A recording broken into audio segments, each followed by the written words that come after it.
Misty Kortes becoming extraordinary or extraordinary, all the way from Scottsdale.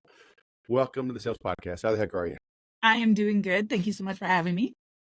So, what's up with this, huh? New author, or soon to be. Well, technically you're an author, right? They just haven't released it yet, but you're done writing it, correct? I'm done writing it, and yeah, I'm super excited. This is a long time coming. Becoming extraordinary. Let go of the past, leverage life's lessons, and build the life you deserve.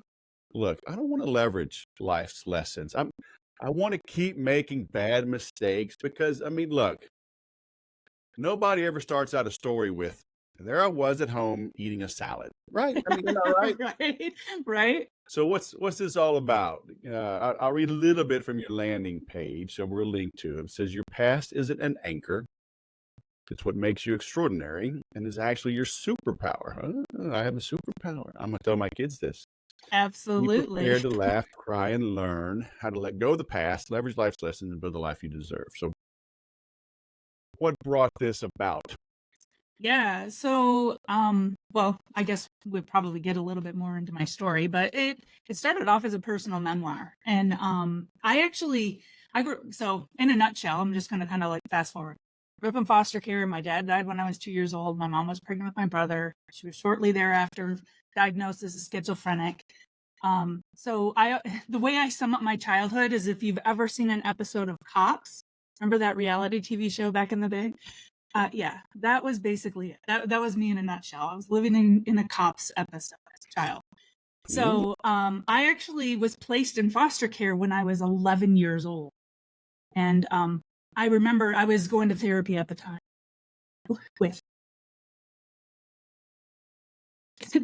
and my therapist said, I want you to start journaling everything. So back when I was 11, I had these little spiral bound notebooks that I would keep, and I would put it under my mattress. And I remember writing in my book, shortly after I was placed in foster care, I'm going to write a book about my life one day. And it's so crazy to think about that now. I'm going to be 50 this year, and to be an 11-year-old child. That out. You don't have to admit that. All right. Right. I'm actually proud of it. I don't, it's just a number, right? I still mentally and physically feel like I'm in my 20s. Might not look like I mentally feel like I'm 16, but I don't physically feel like I'm in my 20s. I feel pretty darn good. It may be jujitsu, but I don't know. So yeah, that's true. If you're getting thrown around on a mat a little bit, that'll probably do it. But yeah, 11 years old. I don't even know that I even read a book up to that point, too much. And so yeah, I remember writing in my journal, I was gonna write a book about my life one day. And the funny thing is I never thought I was gonna be, I'm certainly not, but I never thought or intended to be famous. I don't know. I think it was probably godsend. That, for some people that might sound woo-woo, but I really truly do believe it, because there's no way an 11-year-old would have that kind of consciousness. Right. So you're going through that, and we're going to bounce back and forth. In your day job, how you and I met through Infusionsoft for Keep, but you are in marketing, right? Helping small and medium businesses with sales and marketing, right? And automation and processes. So how long have you been doing that? Okay, so I tell the story. I have literally been an entrepreneur since the first grade. I am wired for entrepreneurship. So when the rest of the kids would run out to the playground like normal and play on the playground, now I'd be grabbing some paper and crayons or markers or pens or whatever and find the nearest tree so that I could draw. And so this is back in the day. Again, I'm going to date myself, but I was drawing Cabbage Patch Kids, Garbage Pail Kids, MTV logos, totally plagiarizing. And I would sell those drawings at the next recess. So been an entrepreneur a very, very long time. What does an MTV logo go for back? Well, back nowadays it's going to be worth a lot more, but back in the day it was 25 cents. Which sounded great, but the problem with that, this is what I figured out. It's crazy. is that the kids would only buy like one or two pictures and then they were done buying. So then I got really smart and I started drawing tattoos. So I would take little 2 by 2 inch square, pieces of paper with a number 2 pencil as dark as I could. I draw the same images, only smaller. So they had to like lick it and then they would stick it. Well, it only lasted like 1 or 2 applications and then they'd come back and get more. So I sold those for a nickel. Nice. Right? So my entrepreneurial days and my entrepreneurial ship runs really deep. But fast forward, it all goes back to my story. It's so funny, in writing my personal memoir, I started to piece together my life and just how it kind of unfolded. And I even forgot about this until I sat down and said, okay, because I'm the type of person I don't want to relive something I didn't like the first time around. So I don't want to keep talking about it Yeah. over and over again. A lot of people have a tendency to want to do that. They bring the past to the present. And then I kind of visualize them. They're kind of like the Grinch, kind of taking that big sled and that bag full of stuff up the mountain. That's kind of what they look like in life. And I've never really been like that. Like stuff happens and I just like to leave it where it happened. I don't want to relive it. Right. Yeah. And so, but as I was writing my personal memoir, I realized like being an at-risk kid, every summer they would put me in a summer program so I could earn a little bit of money. They were paying like $3.15 an hour. Okay. I remember those days. Yep. And so they would put me in these programs. I could earn a little bit of money over the summer, and I would learn skills. And one of the skills that I learned one summer, I actually took a marketing class. I totally forgot about it. So that was probably my first introduction to real business and what it was like. And so what we did in that class is we fictitiously came up with a business and a business plan and what marketing would look like and what sales would look like and all this stuff. So it probably started back then, but I didn't consciously remember that until I literally wrote. Yeah. They were probably teaching you about fax broadcasting, huh? They were. Remember that? Oh, Lord. Remember the printer? It used to be this big drum that you would roll around. Yeah, we did all that. I did all that. Crazy stuff. Yeah. I remember I was the second class at the Air Force Academy to be issued computers. Oh, yes. So 1988, and each squadron, so there's 40 squadrons at the academy, and each squadron is like a fraternity, right? Like 110 cadets roughly.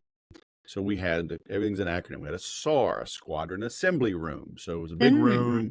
We have a ping pong table. It was kind of divided in half with this half wall. So we had chairs and a TV on one end. But we had this big networked printer. Right. And big deal. A big like they usually took up the whole room. Well, it was big, like a dining room table kind of, right? And so like a big commercial printer today.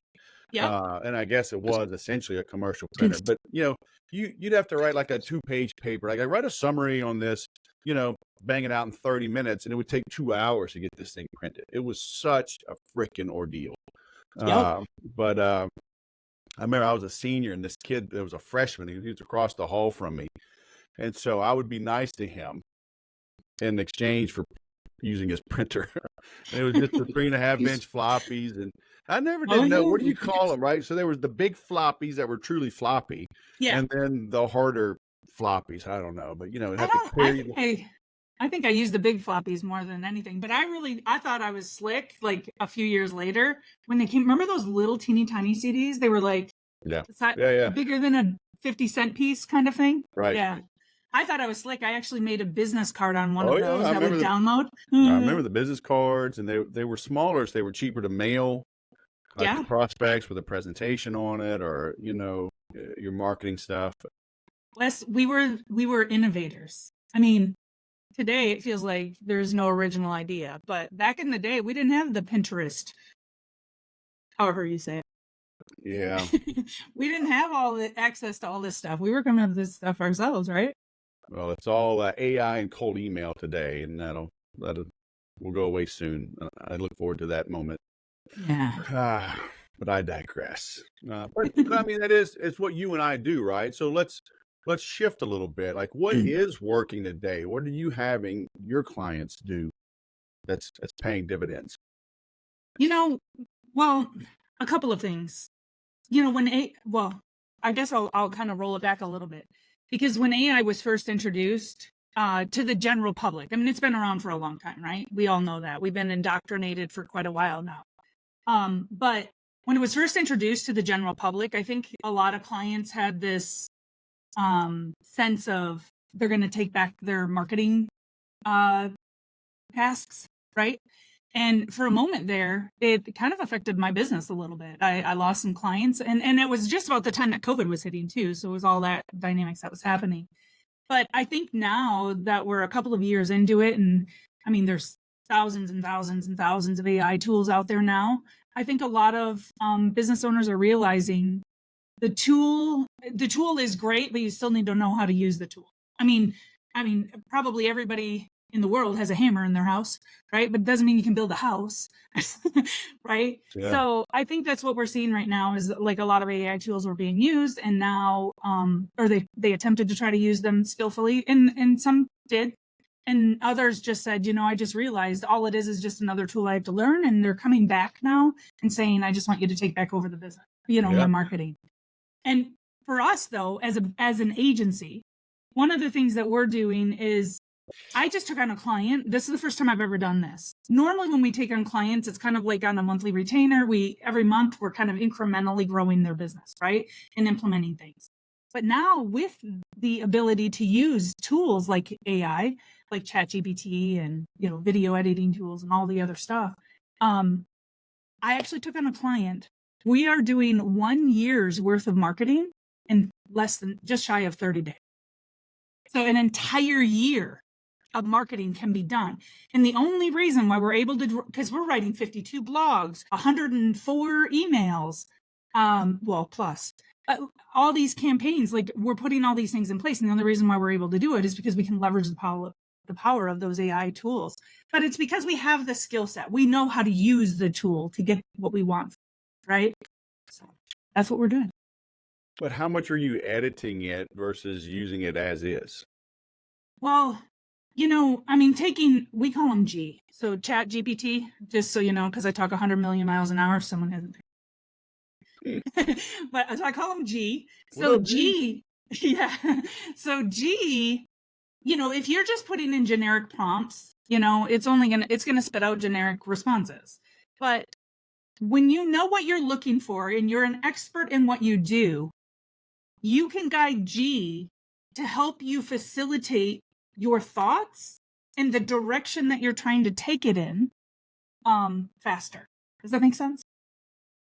Yes. And I know you can tell it to basically go read your past stuff, right? To kind Yes. of Tone of voice is huge. learn the tone. But it's like my concern is just like with the proliferation of VAs, overseas. It became, well, okay, your VA is going to write an email and it's going to get sent to my VA who's going to read it and delete it.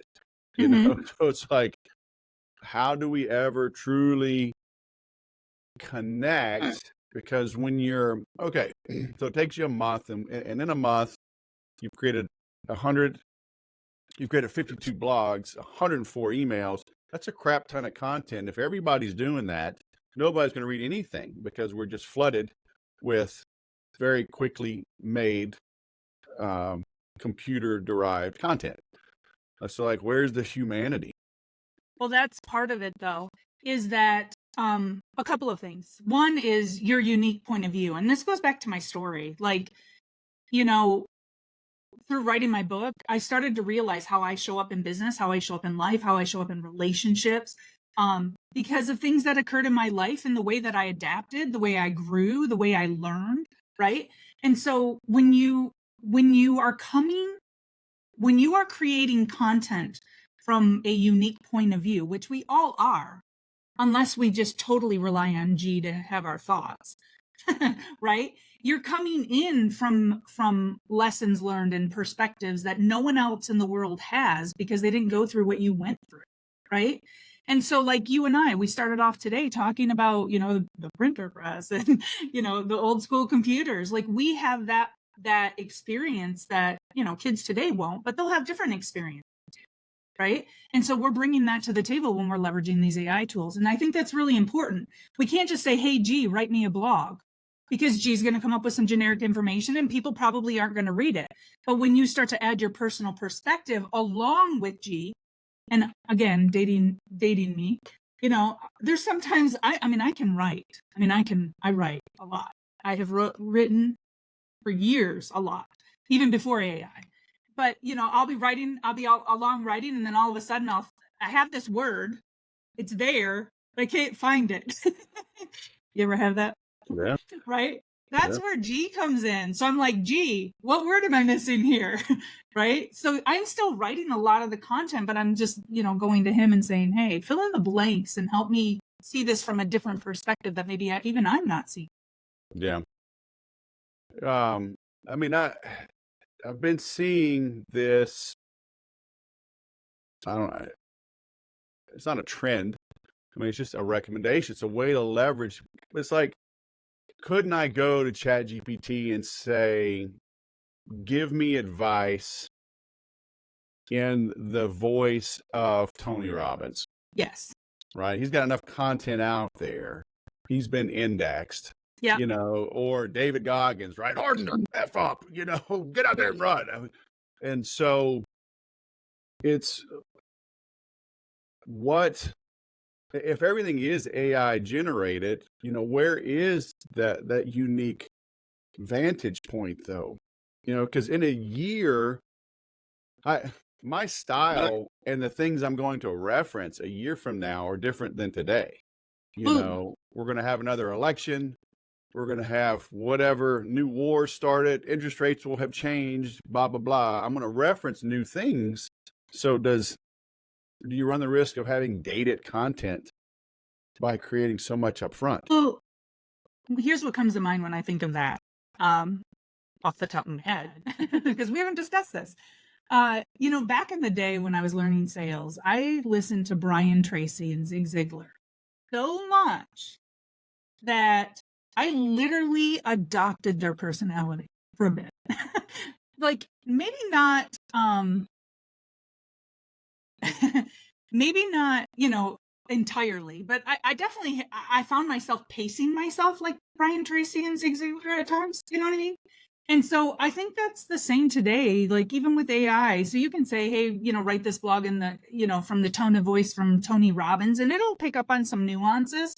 But again, it just goes back to those experiences and that you've had that no one else has had.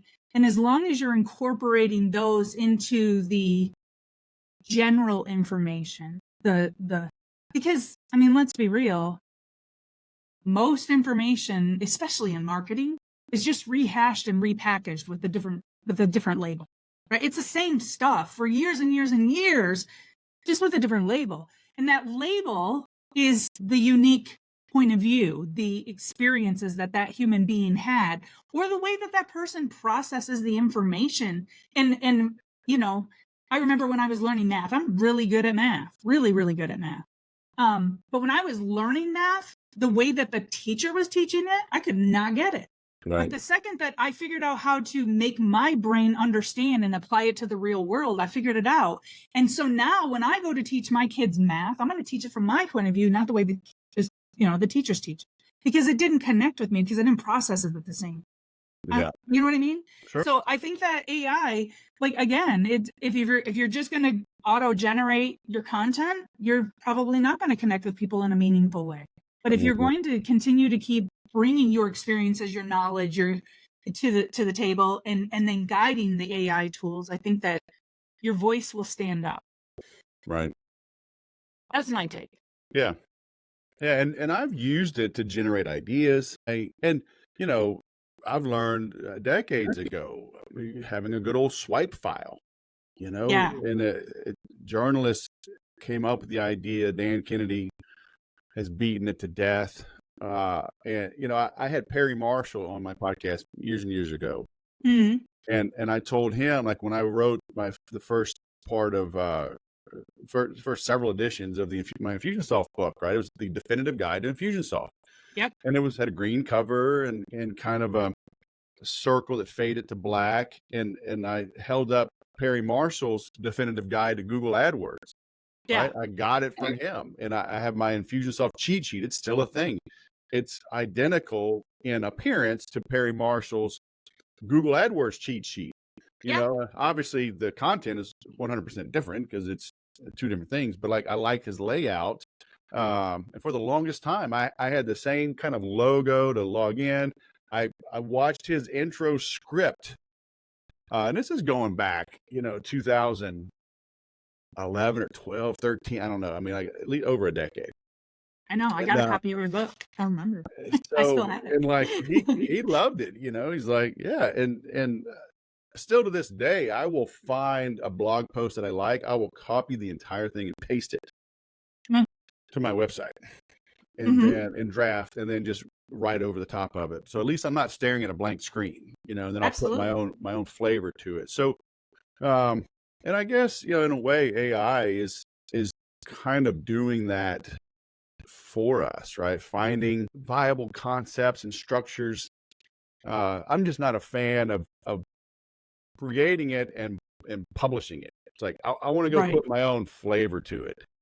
Yes. Uh, Absolutely. Well, and I've had many people tell me, I can tell when you've written it because yeah, I have a pacing. I have a tendency to leave like dots, which is totally not grammatically correct, but I'll do it all it's the time. just, it's open-ended, think, like, think beyond the sentence I gave you, right? So I Yeah, just leave that open. But, you can tell when I wrote it because you hear me. I mean, you can hear me speaking. You can hear that through what I'm sharing. But rewind our lives. Every single human being on this earth was born an empty vessel. Everything that we have in this brain of ours comes from somewhere, from an experience, from a book, a training, whatever. They're all thoughts are coming from something we've experienced, and so, but we process it different, and that's really what gives us the point of view yeah, right. if we embrace it. Yeah, Many people are using AI, and they're just absent-mindedly creating content without a point of view, and yeah. that's and it's obvious. You read it, and there are times when G will give me content, and I'm like, okay, G, write this like a human being, like not like a robot. That's one of my prompts I use often Right. because it uses words I would not. Who says? What is one of the words? I mean, other than the unlocked general dive? No, I don't know. He uses a word that he uses all the time, and I'm like, I would never use that word. Who uses that word? Never heard of human beings. You call him They don't. he? He. I do. I don't know I what it call is. it it. If Call there's it. a they them, You this is call it it. him. Yeah, I called him him. I think this is the only time the pronouns I would actually they them. It's G. G is a they them. What if G gets mad if you misgender him, her, she, it, they? Does it set our house on fire? And I don't know why I gave it a masculine identity. I don't know. Whatever. Yep, interesting. So this content that you're having G create, Yeah. I mean, you still have to spread the word, right? It's not enough to have, if you, the tree falls in the forest, right? If a blog is posted but nobody reads it, I mean, so how are you getting eyeballs on the stuff you're creating? So funny. I literally have I'm not joking. We didn't talk about this. We had this conversation yesterday as a team. This is the missing piece. I think that most people make, because when they think of marketing is relational, right? Marketing is designed to create the initial relationship, and I would say go as far as capturing the lead. Like, right? That's a marketer's job, is to capture the lead. But oftentimes when people hire a marketer, they actually mean they want sales. And even if you dive a little deeper, they want to skip marketing and go right to sales. So it's the equivalent, which we've all, if you're in this space, you've heard a million times. me walking into a bar saying, "Hi, my name is Misty. Will you marry me?" Like, holy crap! Whoa, back the train up. But that's what people do when it comes to their marketing. So you know, the first step to the marketing is you have to have traffic. And so what so many people want to do is they want to be in content creation mode, and they stay stuck there thinking that that is actually marketing. But all you're doing is creating the content that you have to drive traffic to in order to gain awareness, right? So how do you drive traffic? You can run ads, you can do partnerships, and you can speak. Those are the top 3 ways that you can drive traffic. Can you do SEO? Yes, but that's the long game, and it's a much harder game, and it's becoming increasingly harder now that AI is around. So the top 3 strategies to drive traffic is ads, partnership, and speaking. But where do you drive the traffic to? This is, I hate to say this because I hate when people say that. It depends. Well, you can either drive it to content, right? So short form content, and then to long form content so that they can get it, learn a little bit more about you and your point of view and the content that you create, and then ask for the sale. And then other people will drive traffic right to the sale. Both work. It's just a matter of who's the audience. Are they warm? Are they cold? Are they hot? How big of a presence do you personally have? I think it's a lot harder for someone who's brand new in business to drive cold traffic to an offer, being an unknown. But if you're a known person in your space, it's a lot easier to drive cold traffic there because it doesn't take long for them to realize you got a lot of stuff out there and you must know yourself. Yeah. You must know what you're doing. Did I answer your question? Yeah. Can you tell this is what I eat, sleep, and breathe every single day? Yeah, that's good. But people don't. But the missing piece. I don't know if you found this, but they don't drive traffic. They don't run ads. They don't create partnerships, and they don't go out there and speak and get themselves in front of new people. They think that people will just magically find them if they create content. That is not the way it build works. it, they will come, right? Yeah. Even social media. Do you get some exposure? Yes, but very, very, very little. You have to be intentional about getting people to see that content that you're creating. Yeah. I'm working with a tech client right now, and I just see it all the time. It's kind of the E-myth where, he talks about it. It's a myth to be an entrepreneur. Most entrepreneurs are technicians, he says, with fits of entrepreneurism. Yes. And these guys are excellent at what they do. They are some of the best in the world, but man, they can't talk about themselves. Mm-hmm. And they've relied on referrals, and but they get a little hungry and dabbled in some of these companies doing cold email, but then it's not really driving much. Their brain doesn't operate that way. Their brain processes things in a completely different, there's 20% of the population that's processes things the way they do. 80% of people are more relational, really. But that 20% are very tech. They'd rather sit in a dark room by themselves and do what they do on their computers, right? They're zeros and ones. I don't know what they're doing, whatever that is. But, so it's not that they don't have the experiences. It's not that they don't have the point of view. It's just that they need someone to draw that out of them because they don't know how to articulate it in a way that would effectively pull an audience towards them. Yeah. Unless, of course, they are their own customer. Yeah, I think people are it's literally fall for the, if you build it, they will come. It's, we're just so obviously good. They'll just know. It's like, no, they won't. They'll just find me.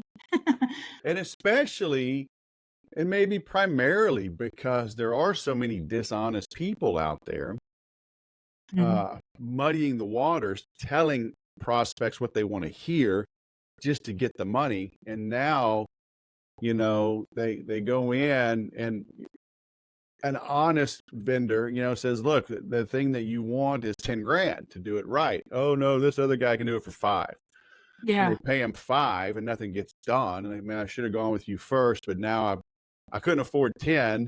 I could afford 5. Now that 5 is gone, what do I do? It's like my Yeah, dad said, crap in one hand and wish in the other and see which one fills up first. It's like, good luck, brother. But absolutely. We were just talking about this yesterday too, is that marketers, the good marketers, say that in air quotes, good. They know how to take something that's complex and make it seem easy. The problem with that is that the consumer believes that is going to get them the end result. And the reality is there's a lot of moving parts to building a business, and it doesn't happen overnight. And if the one thing that marketer was selling, let's say it's webinars, hosting webinars is the best way to sell your business. That may be true for that piece of the business, but there's also 50 other pieces that need to go along with it that they're not talking about. So they're so convincing that one piece is the solution to your problem that many people believe that that's the only thing they have to do in order to get what they want. But that's not true. Any business owner knows that. There's 100 other things we need to be doing too.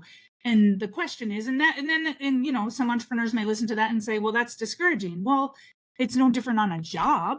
I mean, for you to do your job, how many different tasks, skill sets, activities, all that stuff goes into you achieving your KPIs that your employer set for you? It is no different. The only difference is your name's on the door.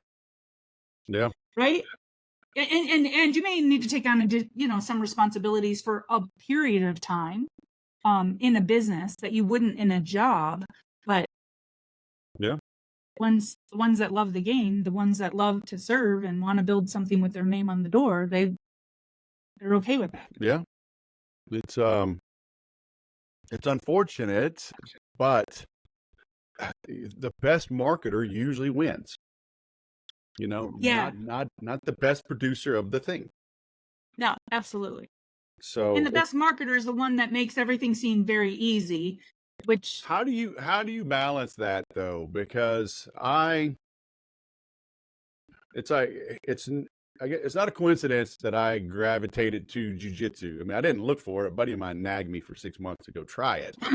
Yeah. And then it was very hard. I was like, what the hell? Right. And I like it because it's not easy, right? There are no 12-year-old Brazilian jiu-jitsu black belts. Yeah. Right. There's a lot of 12-year-old karate black belts. So I know that good things are hard. So and I kind of understand what you're saying, right?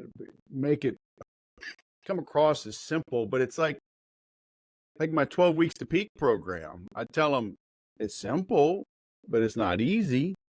No, I don't even know that it's hard. I think I want to remove that from my own vocabulary. I use it because the world uses it and they relate to it, but I don't actually believe it. It's not hard to get your ass out of bed in yoga pants and sit down at your computer and make a social media post that means something. It's very hard for me to get into yoga pants. I'm just saying. This is true. I'll be 54 next week. I've never been in yoga pants. I have worn a dress though multiple occasions, and there's pictures, but it was a costume. But I may just delete all this anyway. What were you saying about yoga pants and blogging? What? I came out of the bathroom one day. My husband put on my yoga pants, and I was like, "Take those off and don't ever do that again." Man, all right. He's got some explaining to do. So we'll have him on the next episode. Right? No, I don't even know where I was going with this. Okay. You're saying it's not hard to get up and sit down and do the work. It's not hard. Right. I mean, come on. Is that hard? People who say to me, they're like, Misty, I just can't do video. And I'm like, I'm like, do you have one of these? And they're like, well, of course I have a cell. And I'm like, okay, you know how have you ever taken a picture with it? Well, yeah. Okay. So directly next to where it says photo, it says video. Push that instead. It's not hard. Stop. You want to know what's hard? Going to war. Being a cop. Being an EMT. That's hard. Being a doctor. That's hard. What we do is not hard. I think the reason it's hard is when somebody doesn't have a plan, Yeah. when they have an unrealistic timeline, like they expected things to be successful, 6 months ago, 6 years ago, but they never really had a plan. They just kind of wing it. And so, because like it, like going back to your analogy, wake up, put on your yoga pants, but instead, it's like, should I have black coffee or should I have a super duper macchiato grande venti whipped cream caramel doohickey thingy? I went And- this morning for a treat. I'd wake up my brain yeah, thinking that the venti iced. I don't even know what it is. It's an yeah. oat milk. 37 Whatever. pumps chocolate, 42 pumps vanilla. I mean, No, this is just oat milk and coffee. all right. But But like, yeah, I get you. to suffer, right? Drink the black coffee instead of the cream and sugar. It's like, what's the purpose? Like, well, your purpose is you're training for a marathon or a triathlon or a 5K or a turkey trot or whatever. You got a reunion coming up. You want to lose 10 pounds. That's why you're avoiding the treats, because you want to reach a physical fitness goal. So when you have that vision, and each day, each week, like, hey, I lost a pound, I lost 3 pounds. Okay, this is working. When you're doing this, the grind of the marketing, the results are not always immediately obvious. And so it's easy to get down and go, what's the use? I wrote a blog every day the last week. Nobody's looking. I've tweeted every day. I get 2 likes. What's the purpose? So they give up too soon. I forget the exact quote, but it's like, for lack of a vision, the people perish. Yeah. Right. So how do we give them a vision? Well, we don't give them a vision. They either have it or they don't. Number one, I learned that as a coach a long time ago. My job is not to give people's visions. My job is to help them execute on their vision. So that was a mistake I made for many years. So that's really important. Because a lot of times they come to us and they're like, tell me what I need to do. And I'm like, okay, tell me what you want to do. And they haven't even gotten there yet. So you're right. If they don't have a plan, if they don't have a vision, that's going to make it seem hard. It's not actually hard still. I'm still not going to use that word because I think that's an excuse that we use to not do the things that we know we should be doing. And it's not that it's not hard. It's not hard to go for a walk, right? It's that we choose not to, right? Whatever reason. Now, going back to your analogy about the coffees, though, you're right. This is what I think they do. So they don't have a vision, they don't have a plan, so they don't know how to execute. But then when they actually get to the point where they are executing, instead of just drinking black coffee, they need a latte mocha, blah, blah, blah, whatever, all the ingredients, because they're striving for perfectionism. And that is their ego showing up because they want to be and appear to have their shit together. I don't know if but they want to appear to the world like they have everything figured out, and they're not willing to crawl before they can walk and before they can run. And so that is where they make it hard on themselves because they want to be perfect. Instead of just drinking the black coffee, they want everything in the coffee and the coffee to be perfect with the perfect amount of foam and all the other stuff. And so instead of just throwing on their yoga pants, grabbing a black cup of coffee, sitting at their computer and just writing something from the heart that's meaningful. And if the picture is ugly, or maybe it doesn't have a picture, or you take a picture of yourself and you don't have makeup on, or you push video and it's not perfectly edited, it does not matter. And I would even dare to say, from my experience in 11 years in doing this with entrepreneurs now, those are the things that resonate with you. That's what people want to see. They don't want to see the perfect everything because they know behind that is a real life like the rest of us. Yeah. And whether you consciously think about it or not, it's there. And that's not what connects with people. They want real human connection. So they want to see you in your ugly. But most people don't want to show up in there. Well, I'm never ugly. I'm just saying. I even put makeup on today. I never put makeup on. Never get dressed anymore. Golly. Guaranteed I have yoga pants on 100% of the time. I cannot promise that I'm even wearing pants right now. Okay? I'm just saying. TMI. That's why I don't stand up in these videos, Exactly. Never know. right? Um, And I think that's it. I think that's it. It's not, again, it's not hard. We're just making it harder on ourselves. We're making it overwhelming because we feel like we need to show up as a person who we follow, who we admire maybe in our space, who's been doing it for 10, 15, 20 years. And we're like, I want to be that. I want to do that. I want to show up like that. But they don't. But what you need to do is scroll down to the bottom of the feed and look at day one, because they weren't that day one. yeah, that's just it. We see the end result. You know, all these years, I can't tell you how many times people would come to me considering a new CRM, right? Mm-hmm. And they'd say something like, no kidding, like, well, I see that Tony Robbins uses whatever. I see that Oprah uses Salesforce. You know, I'm like, you're not Oprah. You're not You Oprah. know? And No, Oprah did not use Salesforce on day one. You know? exactly. So it's having to, and I agree with you. Like we don't give the vision, but we help clarify it. I think either their vision is too big, right? Hey, I need Salesforce. I want to be like Oprah, or it's too small. You know, like, hey, I just, I want to make an extra $500. Like, dude, you can make an extra $5,000. You know, Yeah. do it, right? And what really? And it's just a slight tweak, right? It's interesting you bring that up because this just came up this weekend. I was talking to my husband about it because you see all these marketer or people, individuals, leaders, influencers online, and they're talking about, you need to have a big vision and you need to have this. And if you don't have a big vision and you're not willing to execute and you're not willing to, sacrifice and do all this, and they're making it to be even harder than what it really needs to be. I mean, just put 40 hours a week into your business like you would a job, and you'll defeat most people in your industry.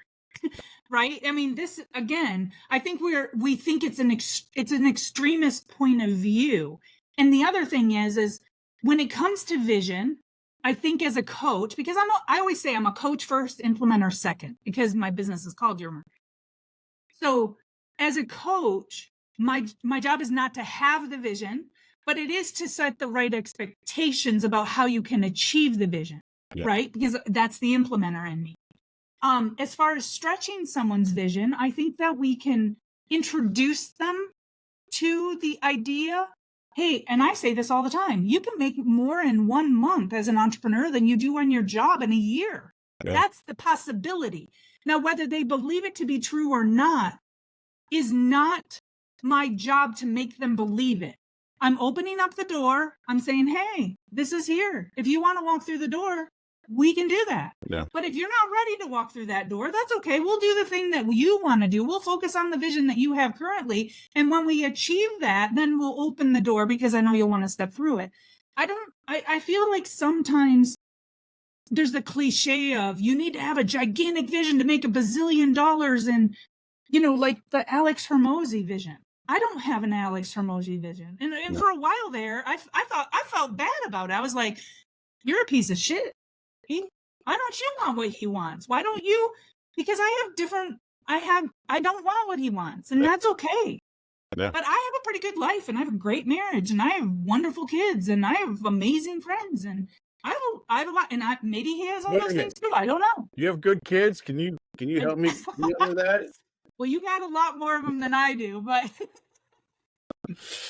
But well, yes, never mind. I gotta let them out of the basement. It's been a few weeks. I'll be right. Oh, I got an app for that. I'll just. And I mean, money's not at all, and that's not a compromise. That's not.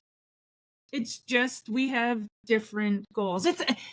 I used to say this all the time. My husband likes, hot coffee. I like iced coffee. That is why they are both available in the marketplace. Yep. I can buy one and he can buy his. He goes through Dunkin', I go through Starbucks, right? Yep. Luckily, they're right next door to each other. Yep. But, it doesn't mean that if you don't have a big vision, you're a loser. And it doesn't mean that you have to have a big vision. And if your vision isn't big right now, I'm going to open the door to there are other possibilities. That I will take on as a responsibility as your coach. I'm not going to drag you through I've done that. Yeah. That's not fun. When you start to drag people to a vision you set for them, yep, they go kicking and screaming.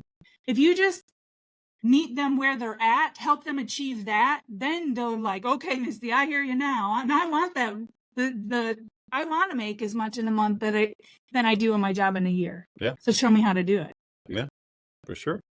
I'm on a rant because I seen this post and it was basically shaming everybody if you didn't have a gigantic vision, and it pissed me off. Yeah. Yeah. And I wrote about that years and years ago. You know, I said your BHAG, right? Your big hairy, Yeah. your goal is holding you back. Mm-hmm. Because I see people, you know, I'm going to be bigger than Oprah. You know, I'm going to be bigger than Alex Hormozy. I'm going to have 100 million entrepreneurs make $1 million, you know, but then they won't do. They won't get up tomorrow. They won't get up tomorrow. And they'll get up at 9, 10. I don't know what time people get up, but they don't get up to seek that. And that is our job as a coach, I think, is to align their activity with their vision. Yeah. And then show them that their activity will not accomplish the vision because there's a misalignment there. Like, you're not going to lose, 50 pounds if you don't do something. Yeah. You're not going to make millions of dollars if you don't put time and effort. Again, my training, one of the first things in the workbook are 4 blank sheets. Mm-hmm. That cover 4 weeks, and I have them, the new members in my inner circle, track their time in 15-minute increments for a month. I do the same thing. You know, I have them set a timer on their phone and let it go off every hour. Yeah. Yeah. And I'll put it on my computer. You know, I mute it for these calls, but I'll put it on my watch, just a 15-minute, just a buzz. You know, oh yeah, hit the timer again, just to be cognizant, aware of time passing you by. And it's like, okay, you want to, Alex Hormozy does 100 million, you're going to do 101 million because you're going to beat him. Okay, what do you do for the next 15 minutes? Because that matters. Every minute matters, absolutely. And but people don't want to be like that granular. Like, well, good luck then. Maybe scale that thing back. And they'll say, I absolutely hate insert task. When you have them go through this activity and they actually are transparent and actually document where their time goes, you will find that your time always goes to what's most important to you. And they're like, absolutely not. There's no way. I hate checking my email. I hate doing social media. I hate doing this. And yet most of their time goes there. And it's not that those activities per se are the most important to them, but what's most important to them is either emotionally they're trying to feed themselves something, or it's kind of like that book, Eat That Frog. I've read it years and years, most of it. But I do remember like the gist of like, get the big thing done first. Most of us are wired that I'm just going to get these little things done first so that I can get to the big thing. And then the big thing never gets to, because the little things fill all the space all the time, right? It's that jar analogy. Yep. Yeah, I'm sure. But, it's that, and it's that is very true. And when you do that exercise, you start to realize how much you're filling your time with the sand, with the little things. Yeah. So you never get to the boulders. Yeah. Absolutely. And that's why they need your book, huh? Well, my book, it is, obviously I'm showing up. I'm an entrepreneur. I love it. It is something I eat, sleep, and breathe. But my book is designed really, so I share personal stories, very intimate personal stories of things that happened in my life. And then from that, I extract the lesson I've learned and the realization. And some of them, when I was writing the chapter, I was like, oh my gosh, this is why I do this. This is why I show up like that. I started realizing through writing the book, some of the lessons came out by writing the book, right? And then I have journal prompts. So I'm prompting the reader to actually journal their own life, their own stories, their own point of views, their own experiences. And my hope is that by the time they're done reading and journaling through my book, that they actually write their own book. Maybe they don't publish it, and that's okay. But it's something they can leave as a legacy to their something meaningful, something filled with truth and honesty and transparency. and maybe stories that you were never willing to share, you know, to share before, but now you feel you're able to do that. I just think it's a very powerful thing. Yeah. And so that's really what the book is about. Is I share my story, I share my lessons learned of becoming extraordinary, and then encourage them to do the same. Yeah. Very cool. Well, I mean, you're telling us about your husband wearing your yoga pants. So, I mean, if you say that He's out gonna loud, kill me. I can't imagine what's in the book. Holy smoke. Yeah, I'll tell you, it gets deep. It's deep on some very some things that most people don't talk about, and I think these things occur in our lives more frequently than most of us realize. Yep. Because we don't go around every day talking about. We don't bring the past. A lot of us don't want to bring the past to the present. Yeah. And even if we're not verbally doing it, sometimes we're emotionally. Well, and I appreciate too what you're saying, because I've been in some groups, men's groups, and I see some of these so-called gurus. They bring up their quote unquote failing from 30 years ago. Yeah. And I don't know, maybe that's the story. Maybe that is the pivotal moment. You need the insight, but it's like, that when you interview for a job, they teach you how to share, like, what's your greatest weakness? Like, downhill putts that break to the left. Ha, ha, ha, ha. Right. Or give me, I'm a perfectionist, and I just want things done right. So, so you can spin it, or I'm like super industrious. So that you can spin it, right? So they find this little failing, and it's just damaging enough to show their humanity, but it's really not a big deal. But Yep. they bring that up over and over and over in all their marketing. And I'm like, I don't know. I realized through writing my book, my biggest weakness, still to this day, that shows up, that I'm working on, is independence. You are too independent? I am too independent. And I took that on as an armor to protect myself as a child. I didn't even realize. And I'm not a psychologist, but if I had one, if I was seeing a psychiatrist, they would probably say, "Yes, Misty, you're exactly right." You are talking to the sales whisperer. I can diagnose. I'm right, there you go. And I realized my independence created a protection, right? Because I'm an independent woman, and the world honors that. Like, she's an independent woman. She can get shit done. She can do this. But for a lot of years, and even in my own marriage, my independent, every time my husband and I would fight when I was younger, I'm embarrassed to say it, but I've already written it. So I emotionally already went through the trauma of recognizing how much of a butthole I was. And he'll sign off on it. Was? What do you mean was? I have overcome it. But that independence, every time we would fight, I would say to him, "Well, leave. Just leave. We'll get a divorce." Girl. I don't need you. I would say those things to him. Dang. Because as an independent woman, I don't need no man in my life. I don't need, how is that serving me, right, him, and our marriage? Our children I brought into this world that depend on our unity, right? It is not serving anyone to have that kind of an attitude. Yeah. Yes, I still have my independence, and he'll tell you, but I'm honoring our relationship, and I'm honoring our commitment to our marriage and our children, and that is more important than my independence. Yeah. But my independence still shows up in my business, because oftentimes I feel like I'm fighting the entrepreneurial war by myself. I don't ask people to come on my podcast enough. Like you did, you reached out to me. I don't partner with other people to create partnerships, so that would be both beneficial for both parties. There's a lot of things I don't do, and it's not because I don't want to do those things. It's because I've secluded myself to protect myself from being hurt. Right. And that was a realization through the book that was like, holy crap, this thing I wore as a badge of honor is actually the thing that's holding me back. Yeah. Oh my goodness. I would have never thought of that until I wrote my book. Yeah. Yeah. So anyway.